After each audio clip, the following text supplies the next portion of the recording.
What are your own thoughts on this shelter and the whole migrant crisis in general? I don't think that the federal government should be arresting and releasing them into the country. I think they should be deporting them right back to where they came from.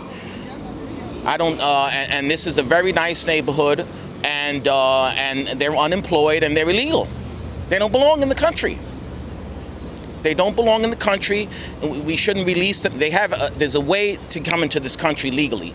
You don't sneak into the country, and the city of New York gives you everything. And not just here, wherever else they're going. They're all over the country now. I'm 100% against this, and I'm not happy, and I'm a voter. Would you mind me asking, what do you usually vote? Democrat, Republican? What's your own opinion? Well, I used to be a Democrat, and I changed and registered as a Republican. But I vote for, I don't strictly vote for a Republican. I just vote for whatever, where my interests are. So, you mentioned the local council member before we got on, before we started speaking. What are your own opinions on how the local council members and how the city is generally dealing with this crisis? I think that their position is not helping the city of New York, because it's costing the city of New York a lot of money. And I did speak to my council person earlier. I called her up, Julie Wan's office, and the clerk picked up, and I expressed how I feel, that this is a nice neighborhood, and they're ruining a nice neighborhood. They could send them over to Rikers Island. They could send them over to Rikers Island. Why do they have to bring them here? I mean, and when does it end? Supposedly it's a 60-day.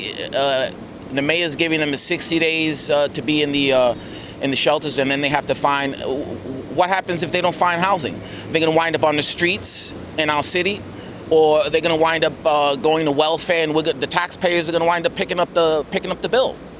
The mayor said now it's going to cost the city $12 billion to pay for the crisis. That's crazy. There's counties upstate that rejected these migrants. We should have done the same thing. New York City should have rejected them. Don't come here. Go wherever you came from. The mayor has said that the immigration system is broken, and he also said that we have a duty to take in the migrants. What are your own thoughts on that? I don't think we have a duty to. You have a duty to your citizens. There's a duty to the citizens and the residents of New York City. That's his duty. Do you think that he's putting the migrants before the citizens of New York City? Yes, I think absolutely. I do think that. Why do you think that is? Because they're getting everything for free, and everybody else has to work, and then they just want to tax. They just want to keep taxing us. Congestive pricing that they're going to implement in Manhattan, that's another tax. And we have to work, and they're getting everything for free. These illegal immigrants, they're illegal. They're not legitimate. They're not coming in and then there's legitimate migrants that are waiting to come in, and they have to wait online. They're cutting the line, and it's not fair. And it's interesting because Americans' opinions are starting to change, and everybody was complaining that because we're not a border state, and now that they're here, now people's minds are starting to change.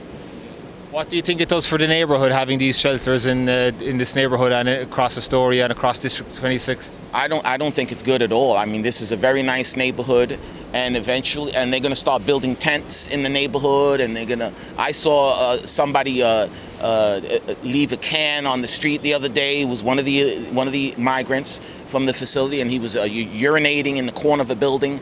I mean, it's a sore eye for the neighborhood. Where was that? Over by the Starbucks. Oh, Yep. So from speaking to people, what do you think people's feeling is generally in terms of this topic? I recently read a survey. It was online. I read something online that they say like 60%, the majority of New York City residents are against these facilities, these migrant facilities. And so why do you think the city persists with opening them and... I think that it's all about them getting votes. These politicians, it's all about whatever gets them votes, and they're hoping that even though they can't vote, I mean, New York City tried to recently get non-citizens to vote, and we voted it out. They wanted non-citizens to be able to vote in our local elections, and the public said no. We voted against it. So they're looking for votes, and the majority of the Democrats. They're looking for votes. They don't care how they get the votes, and they don't care that they're damaging the city. Do you think the city is on the wrong track? Absolutely, absolutely, it is. Anything else you wanted to add to the? I just hope that this is not going to end. They keep coming in, and that's the only way that the government ever does anything, when the government's back is against the wall. But the borders are wide open. So they keep coming because they know they're going to be sheltered. Yes, the borders are wide open. I know people. You have social media, and you could talk to anybody all over the world. People are talking all over the world about coming here. You just got to get to the southern border, and you just get in, and then you jump the fence. They arrest you, and then they release you into the country. Do you think open borders is a policy of the current administration? The federal government? Absolutely, absolutely. It's their policy. It's Joe Biden's policy, and Alejandro Mayorkas. It's their policy to let all these illegals pour into the country.